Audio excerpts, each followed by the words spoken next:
Hola, ¿cómo están? Soy José Ignacio Beteta. Esta vez me toca conducir este programa 4 a la N que llevo a ustedes para tratar temas de economía y política muy importantes para la ciudadanía. Hoy día nos toca conversar acerca de un tema complejo que seguramente vamos a hacer muy sencillo, que es esta ley que ha promulgado el Congreso para volver a retirar más aportes de los fondos de las AFPs. Para eso tenemos con nosotros a un panel de gente muy especializada, además que nos va a explicar con mucha claridad el tema. Álvaro Monge, en primer lugar, gerente general de Macroconsult. Pablo Lavado, quien es vicedecano de la Facultad de Economía de la Universidad del Pacífico y además ha sido viceministro de Salud en el Estado. Y David Tuesta, que es presidente del Consejo Privado de Competitividad y exministro de Economía. Vamos a empezar con una reflexión muy sencilla, porque a veces la gente no entiende este tema. Y yo he escuchado, Álvaro, mucha gente, emprendedores, clase media, que dicen, qué bueno que venga mi platita de las AFPs. ¿Es esta una medida que favorece realmente a los emprendedores, a los trabajadores peruanos formales que aportan? ¿O es una medida populista que le hace daño, digamos, a la economía, como se viene diciendo también, evidentemente, desde el ámbito académico? ¿Tú qué opinas al respecto? Lo que pasa es que hay que entenderla, el retiro, desde el punto de vista de para qué estaba destinado ese ahorro originalmente. Y ese ahorro estaba destinado para la construcción de un conjunto de pensiones que requiere la población, o en este caso, las personas que aportan. Estamos hablando del sistema privado de pensiones. Entonces, el destino que tenían estos ahorros, en lugar de financiar estas pensiones, este ahorro de largo plazo, está utilizándose en gasto corriente. Y puede ser en algunas condiciones excepcionales que exista para cubrir una necesidad. Por ejemplo, cuando estuvimos en la época de la pandemia, se puede haber tenido algún tipo de justificación para poder reducir el impacto que tenía sobre los sectores más pobres y más vulnerables. En esa métrica uno puede encontrar cierta razonabilidad en la decisión de política pública de disponer de los recursos. Pero hay dos condiciones que son importantes cuando uno hace estas medidas excepcionales. Primero, que tienen que estar adecuadamente focalizadas a aquellos que realmente lo necesitan. Y segundo, tienen que estar implementados los mecanismos de recuperación de esos recursos de tal manera de que no comprometamos el futuro. Esas son dos condiciones que hoy día, por lo menos en este retiro que se ha aprobado, no están garantizadas. Por lo tanto, la medida va a terminar no va a terminar generando los beneficios para los cuales está pensada, ¿no? Fundamentalmente. Pablo, en esta situación hay ganadores y perdedores y hay números interesantes con respecto a este tema. Los aportantes a las AFPs son una parte de la población económicamente activa, digamos, y no necesariamente son las personas que necesitan más estos fondos, que la están pasando peor en esta época difícil. Cuéntanos un poco de esto. ¿Quiénes ganan y quiénes pierden con esta ley que se ha aprobado de retiro de los fondos de las AFPs? Mira, lo que sabemos es que las personas que han estado aportando y que van a retirar su dinero no son precisamente las más pobres, ¿no? Son personas que han tenido un empleo formal, que han estado cotizando y que alrededor, pues, pensaríamos que son del 10-15% más ricas de la población en el Perú, ¿no? Y además, teniendo en cuenta que seguro estas personas ya han estado haciendo retiros con las leyes promulgadas anteriormente, en el 2020 y en el 2021, con lo cual se han ido consumiendo los recursos que Álvaro decía tenían el objetivo previsional de proteger a estas personas en el momento que lleguen a su vejez. Entonces, cuando hablamos de ganadores y perdedores, yo no lo quiero poner en términos de personas, sino lo quiero poner en términos de a lo largo del tiempo, ¿no? Probablemente, y justo estábamos conversando al inicio de esta conversación, que estos fondos puedan ser utilizados en pagar algunas deudas, ¿no? Además de algún consumo de bienes durables como televisores, electrodomésticos. Entonces, ¿quién gana? ¿Quién pensamos que estaría ganando hoy? Estaría ganando la persona que está bajando en la carga de deuda hoy en día. Pero ¿quién es el que pierde? La misma persona que en un futuro ya no va a tener un fondo previsional para protegerse en el retiro. Entonces, aquí hay que hacer el análisis costo-beneficio, ¿no? ¿Qué es más importante al fin y al cabo para esta persona? Este fondo que lo protegía para la vejez o el consumo del bien durable o el pago de deuda hoy en día. Y definitivamente la naturaleza de este ahorro está orientada a la protección contra la vejez, con lo cual probablemente el mayor costo sea el que ya no tenga los fondos para su retiro. Entonces, los principales perdedores son estas mismas personas que en el futuro no van a tener una pensión. Claro, están priorizando una coyuntura, digamos, inmediata frente a una potencial situación difícil en la vejez más adelante, digamos, ¿no? De largo plazo, ¿no?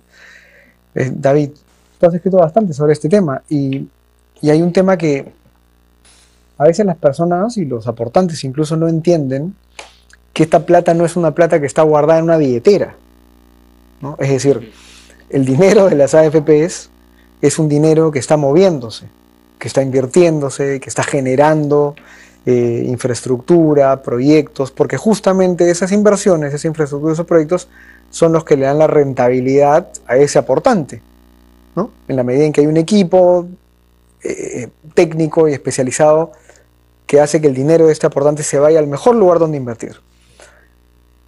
¿Cómo afecta esto ya a la parte un poco más macro? Porque a veces la gente piensa que hay una división, una brecha, ¿no? Una ruptura entre lo chiquito y lo grande, ¿no? Sin embargo, esta plata que se va a un, entre comillas, pequeño ciudadano, está saliendo de algo que es mucho más grande y que impacta en muchas personas también.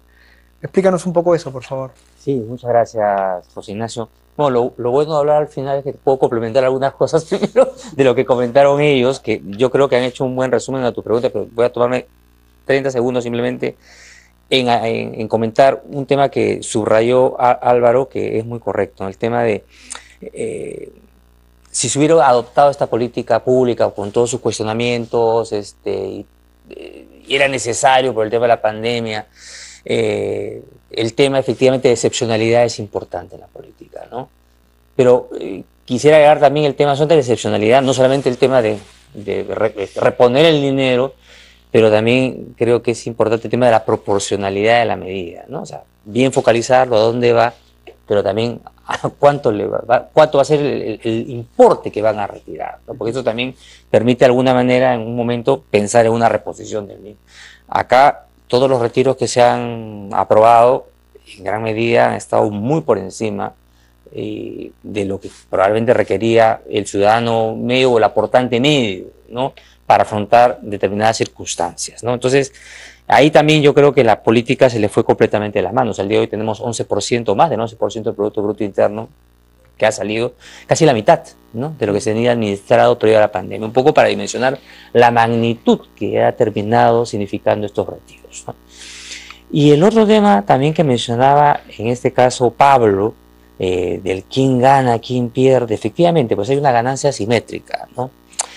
De corto plazo, ¿no? Gana efectivamente una liquidez inmediata que le va a permitir afrontar sus necesidades de corto plazo, deudas, necesidades de esparcimiento, si se quiere, para poner dos extremos, todas las necesidades. Yo no voy a entrar a cuestionar las necesidades, ok, le das el dinero, pues bien, la persona decide esas necesidades, ¿no?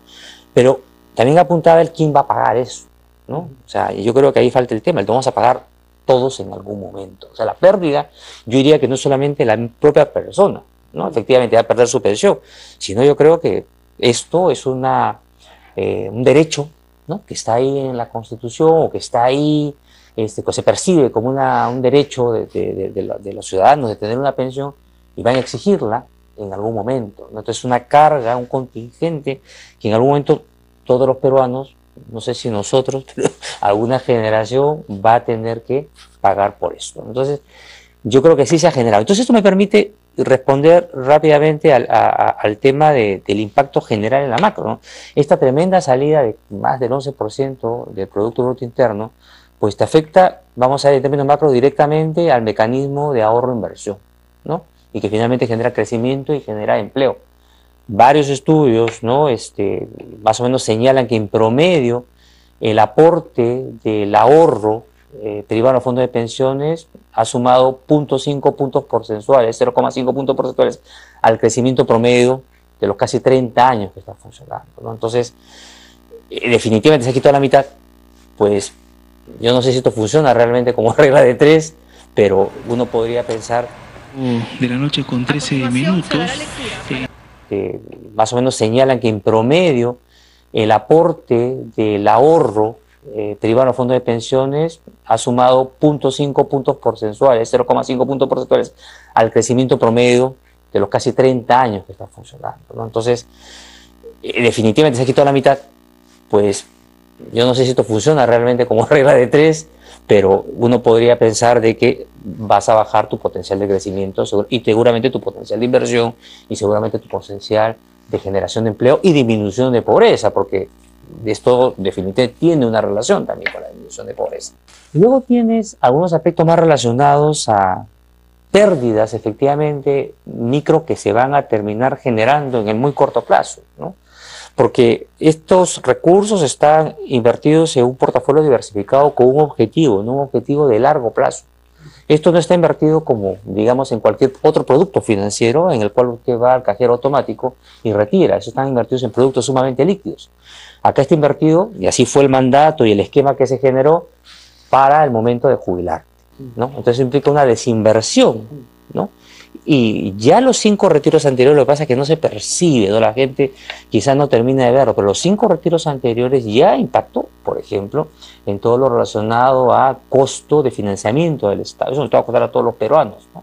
No solamente es un tema de las tasas de interés internacionales, ¿no? El Banco Central en noviembre, en su informe financiero, ya había hecho un cálculo, ¿no?, de cómo se había impactado la curva de los bonos del Tesoro como consecuencia de estos 5 retiros. O sea, ahí ha habido un problema. Y hoy, por ejemplo, en esta circunstancia en la cual hay salida de capitales, ajustes internacionales, está todo el espanto de las personas y todo este tema mediático que se ha generado en redes de que, oye, mi dinero, ¿cuánto ha caído? No estoy perdiendo, ¿no? Que es un tema al cual podemos regresar más adelante, pero que genera una serie de distorsiones que complica pues la situación del sistema de pensiones, complica también, y esto es otro tema que también quizás podríamos discutir más adelante, del diseño de políticas a futuro y la economía política en la cual estamos, ¿no?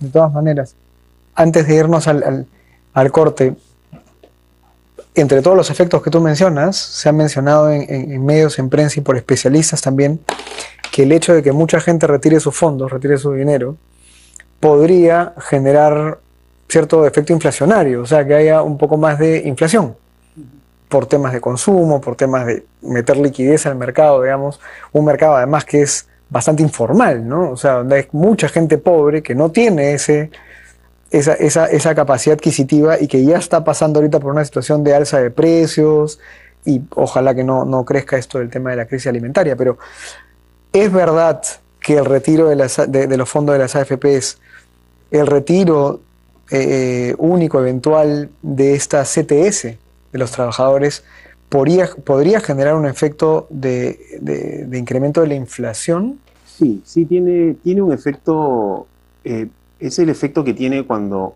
metes una gran cantidad de plata al gasto de las personas, al gasto corriente de las personas. Pero definitivamente tiene un impacto inflacionario. Más o menos estamos pensando de que el último retiro podría estar alrededor de 2% del PBI que podría trasladarse al gasto. O sea, no son cifras menores, y eso lo que hace en economía es sobrecalentar el ciclo. Un poco tratando de utilizar el ejemplo de David, ¿no? Este 0.5% adicional se cambia por una inyección inmediata en el año corriente, ¿no? Entonces es un poco trasladar crecimiento de largo plazo a un crecimiento de corto plazo, y eso lo que hace es sobrecalentar la economía, y ese sobrecalentamiento se termina trasladando a precios, ¿no? Ya en un contexto en donde los precios, por los factores internacionales, vienen creciendo, definitivamente esta medida lo que hace es incrementar el problema de pérdida de capacidad adquisitiva de todo el conjunto de personas que no logró retirar, porque como comentaba Pablo, va a terminar siendo una minoría las personas que retiran, pero los efectos inflacionarios se van a terminar socializando en todo el grupo de la población. Nuevamente, para seguir con esa narrativa entre ganadores y perdedores, estamos identificando otros grupos u otros tipos de impactos asimétricos que van a ocurrir por la medida de política que se ha adoptado. Entonces, como para concluir esta primera parte, digamos, ciertamente las personas que van a retirar sus fondos van a tener algún tipo de beneficio de corto plazo porque podrían usar ese dinero para aliviar deudas y aliviar cargas que tienen, pero es un porcentaje muy reducido de la población. En segundo lugar, esto tiene efectos macro, o sea, esto tiene efectos en el país, que como tú bien dices, David, se relacionan a inversiones, a cuánto cuesta un crédito para el país frente a inversionistas que vienen a invertir acá, ¿no? Y en tercer lugar, esto además va a pegarle a mucha gente que no tiene esa capacidad adquisitiva.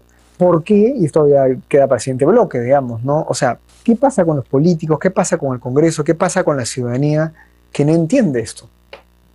Porque este es un sistema previsional, mirado a largo plazo.